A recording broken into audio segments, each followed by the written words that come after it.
vos quieras. ¿Cómo les va? Muy buenas noches. Estoy hablando con José Nun, nuestro invitado. Me dice, ¿de qué vamos a hablar? Me dice, le digo, de lo que él quiera. Está aquí con nosotros, muy bienvenidos primero. Quiero que me expliquen, aquí estamos como todas las semanas, intentando comprender un poco de la Argentina loca, y para eso lo trajimos a José. Me estaba contando que está haciendo radio en Radio Nacional. El programa se llama Tenemos que hablar. Te gusta mucho hablar a vos, ¿no? Sos un gran conversador, ¿o no, José? ¿Te gusta? Conversador sí, pero también me gusta quedarme callado. Ojo. Escuchar. Escuchar. ¿Qué es más difícil? ¿Hablar o escuchar? Es más difícil en realidad hablar que escuchar. Ah, mira vos. Y porque uno se puede quedar callado toda la vida y aprender muchas cosas y no transmitirlas. Pero hablar y hablar y hablar... hemos tenido experiencias recientes en Argentina que nos indican a qué conducen, ¿no? Claro, es peligroso hablar. Es peligroso. Ahora, hablando se dicen cosas y obviamente se ocultan otras. El principal trabajo de la memoria es olvidar, ¿no? Si vos te acordás del famoso cuento de Borges sobre Funes el Memorioso, claro.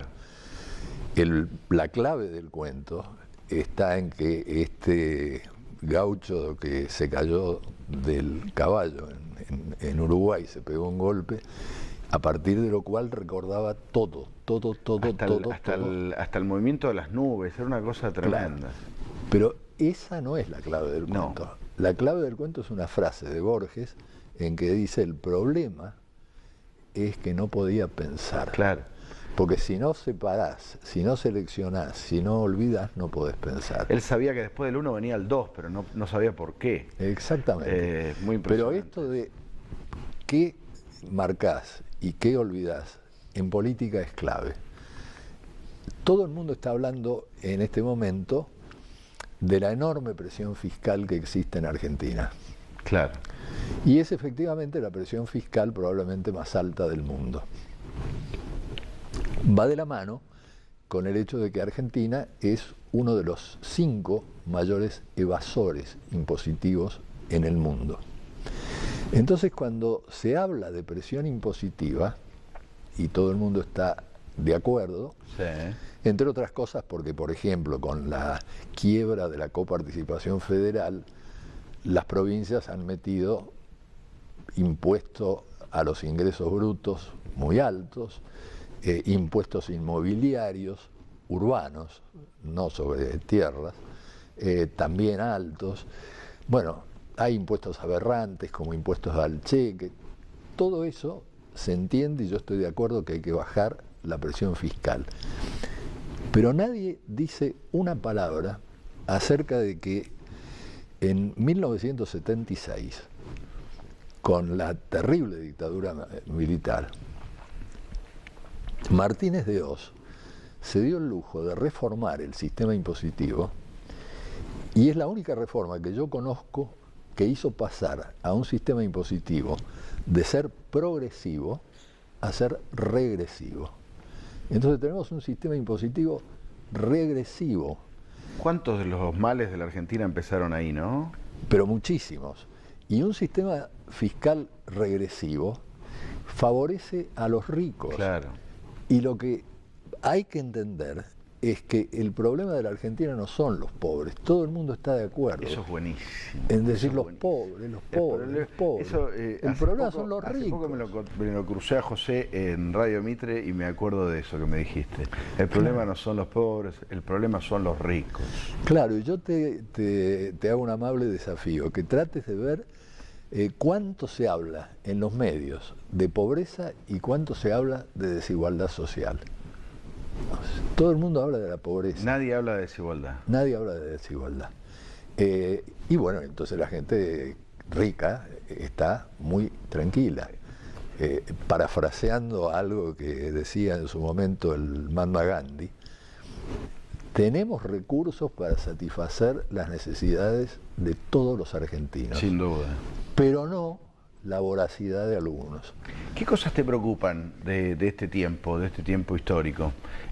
Vos hablas de recursos. Recursos tenemos, pero tenemos también unas carencias impresionantes en educación, en salud, en las nuevas generaciones es una cosa tremenda. Claro, fíjate vos, todo el mundo habla de que hay un 30%, 31%, 32% de pobres. Todesca, cuando da las cifras, el nuevo director del INDEC, tiene la lealtad de decir que en realidad no están todavía en condiciones de medir salud, vivienda, educación, así que lo que te están dando son exclusivamente datos sobre ingresos. Y acá hay una cosa que a mí me parece que la gente que no está en esto tiene que entender. Hubo un inglés que se llamó Charles Booth, que a fines del siglo XIX era armador de barcos y era un tipo progresista. Se le ocurrió hacer una analogía con la línea de flotación de los barcos para hablar de una línea de pobreza. Y es bastante curioso que desde entonces las metáforas que tienen que ver con la pobreza tengan que ver casi siempre con el agua. Es decir, sos un seco, te tapó el agua, te hundís, no salís a flote, salvo que alguien te tire un salvavidas o te tire una soga. ¡Qué maravilla! Haces la plancha si podés, sí, señor. Y si no te vas a pique. Son todas metáforas del agua. Pero la línea de flotación esta es totalmente arbitraria, ¿no es claro. cierto? Y si vos establecés que la evaluás solamente en términos de ingresos, bueno, los que están 10%, 20% arriba de esa línea no son pobres, por supuesto que son pobres. Y expandiendo, y sé a dónde vas, entendiendo la problemática en serio, no solo por ingresos, sino por salud, educación, vivienda. La pobreza es mucho más profunda todavía. Pero mucho más profunda, pero muchísimo más profunda. Pero además hay otro elemento.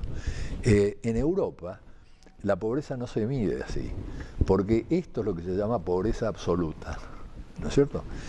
En Europa lo que se hace es sacar la media del ingreso nacional. Te queda un 50%, según los lugares, puede ser 50, puede ser 40, no importa. Te queda un 50% que está por debajo, ¿no es cierto?, del promedio nacional. Sobre ese 50% haces otra vez una línea de 50%. Ajá. El 50% de abajo lo llaman pobres. Es la pobreza relativa. Tiene que ver con lo que tienen los demás arriba. Ah, pero acá sería un escándalo hacer ese cálculo. Es que, ¿qué pasa? En países muy ricos, gente puede tener un autito, puede tener una casita y ser pobre. Claro. Porque se está midiendo la pobreza relativa. Hay menos distancia entre los muy ricos y los muy pobres. O hay mucha distancia, pero de todas maneras el ingreso es muy grande. Claro. Entonces, lo que nosotros tendríamos que medir es la pobreza relativa. Y esa pobreza relativa también sería tramposa, por lo que te dije antes. Te voy a hacer... interrumpime en el momento en que las cifras sean aburridas. No, son dos es apasionante. Son dos cifras. Y son datos de estos días. Por un lado, la Bolsa de Comercio de Córdoba dio a conocer un estudio diciendo que si Argentina quiere en los próximos 8 años tener una tasa de inversión sobre el producto del 20,5%, que es lo menor posible de lo que sería necesario y decente. Deberíamos tener una tasa de inversión del 30-35%. Pero si queremos llegar al 20,5%, durante estos próximos 8 años hay que invertir 30.000 millones de dólares por año. Punto. Descanso. Simultáneamente Sí. aparecen datos de una entidad mundialmente reconocida, el Tax Justice Organization, que informa que en el año 2016 de Argentina se fugaron 21.400 millones de dólares. Qué bárbaro. Si comparás 21.400 millones de dólares con los 30.000 Estamos millones ahí. que dicen, se ha ido el 71% de lo que según la Bolsa de Comercio de Córdoba necesitaríamos para cumplir ese objetivo. Vamos a ir a una pausa, pero lo que está diciendo José Nun es que los problemas también tienen una solución que está en nosotros. Vamos, después lo seguimos conversando, te voy a preguntar sobre Cristina, sobre Macri, y así como te pregunté qué cosas te preocupan, te voy a preguntar qué cosas te entusiasman, ¿dale? Después de la pausa. Estoy hablando, está muy entretenido conversando con José Nun en la tanda, y hablábamos de un artículo que salió hoy en el Diario de la Nación, que decía que la Argentina necesita un plan Marshall. ¿Qué es esto? ¿Vos creés en esas cosas o ya no? Yo creo, pero de otra manera. Yo quiero explicarle esto al público. En el año 1947, acababa de terminar la Segunda Guerra Mundial, empezaba la Guerra Fría. Hubo 4 países que salieron gananciosos de la Segunda Guerra Mundial. En primer lugar, lejos, Estados Unidos, claro. Argentina, Suiza y Suecia. ¿Argentina estaba claramente entre esos? Pero claro, Perón decía que no podía caminar por los pasillos del Banco Central porque estaban llenos de lingotes de oro. Argentina hizo un gran negocio con la Segunda Guerra, en la que fue neutral hasta el último minuto. Exacto. Suecia fue totalmente neutral. Y se quedó con la plata de todo el mundo. No solamente, sino que dejó pasar más de 2 millones de soldados nazis y por eso le pagaron. Pero volviendo al tema 1947, Estados Unidos resuelve implementar un plan Marshall para restablecer de alguna manera las condiciones de vida en 18 países europeos destruidos por la guerra. El plan Marshall estuvo formado en un 50% por donaciones y en un 50% por préstamos, con la condición de que todo lo que había que comprar se comprara, por supuesto, en Estados Unidos. Sí. ¿Cuánto fue el monto del plan Marshall? El monto del plan Marshall fue 13.000 millones de dólares en 4 años. Que en ese momento era una bestialidad de plata. Yo te voy a decir cuánto es hoy.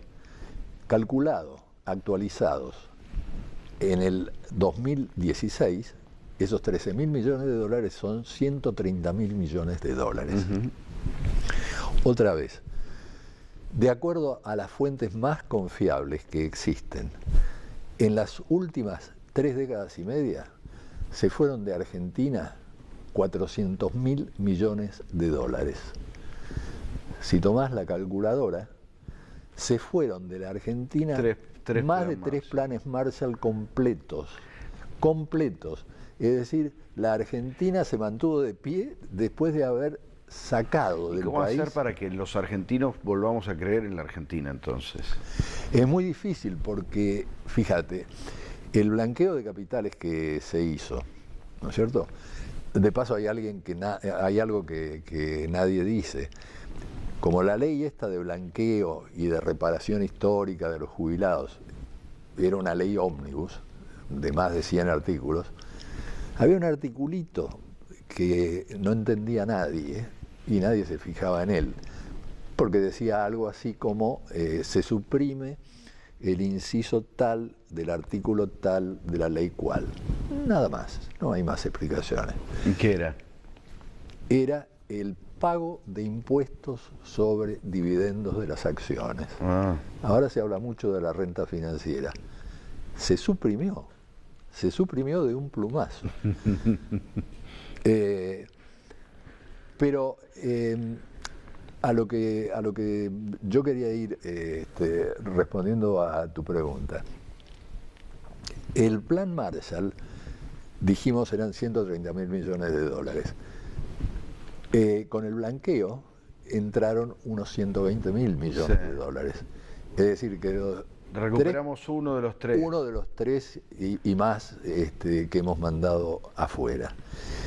Si continuara el ritmo del año pasado, de 21.000 millones de dólares, quiere decir que por una década, estaríamos mandando afuera 2.100 millones de dólares, es decir, mucho más que el plan Marshall. Me estoy equivocando. No, 210.000. 210.000. Está bien, un fangote. Mucho más que 130.000. O sea que va un paso adelante y tres para atrás siempre. Exactamente. Y lo grave es el blanqueo mismo. Porque lo que no se debe hacer es eso, dar blanqueos y demás, porque José, la gente sabe que... explícame vos que conocés al kirchnerismo, o por lo menos a lo que era el kirchnerismo en su primer momento cuando fuiste secretario de Cultura. ¿Por qué Cristina sigue teniendo caudal de voto en la provincia? Cristina sigue teniendo caudal de votos en la provincia porque hay gente realmente, otra metáfora del agua, sumergida, ¿no es cierto? ¿Y el sumergido cree que Cristina la puede sacar? Porque en su momento fue tal el ingreso a la Argentina de divisas por el boom de las commodities que hubo dinero para repartir. Se podía haber usado ese dinero para transformar para ser un país de verdad, claro. Para ser un país de verdad. Eso no se hizo. Pero te voy a dar un ejemplo que a mí me parece válido. O sea, vos decís que esto es hijo del populismo, es como un resabio del populismo. Absolutamente. Y de una cosa que hay que tener en cuenta. Los movimientos milenaristas son movimientos de origen religioso que fijan fechas para el final del mundo. ¿No es cierto? No es un tema opinable como la inflación o la pobreza. Te dicen en tal fecha se acaba el mundo. Claro. O sea que es una cosa que si no sucede, tiene que ser ostensible para todos. Bueno, especialistas han analizado más de 40 movimientos milenaristas en el mundo para ver qué pasaba con sus fieles. Cuando no termina el mundo. Cuando no terminaba el mundo. ¿Y qué pasa? Bueno, los testigos de Jehová, por ejemplo, siguen vivitos y coleando. Son uno de esos movimientos milenaristas que fue corriendo. Lo van postergando a la fecha. Van postergando. Dicen, por ejemplo, qué interesante que lo que está contando José. Dios se apiadó y entonces... Nos dio un poquito más de tiempo. Nos dio un poquito más de tiempo, pero literalmente. Y se ha comprobado que no solamente se mantienen, algunos se van, ciertamente, ¿no? Pero de los movimientos que se analizaron, hubo 6 nomás que se disolvieron. Todo el resto siguieron. Ahora, lo que hay que ver es cuáles siguieron, por cuánto tiempo y con qué vigor, ¿no es cierto? Sí.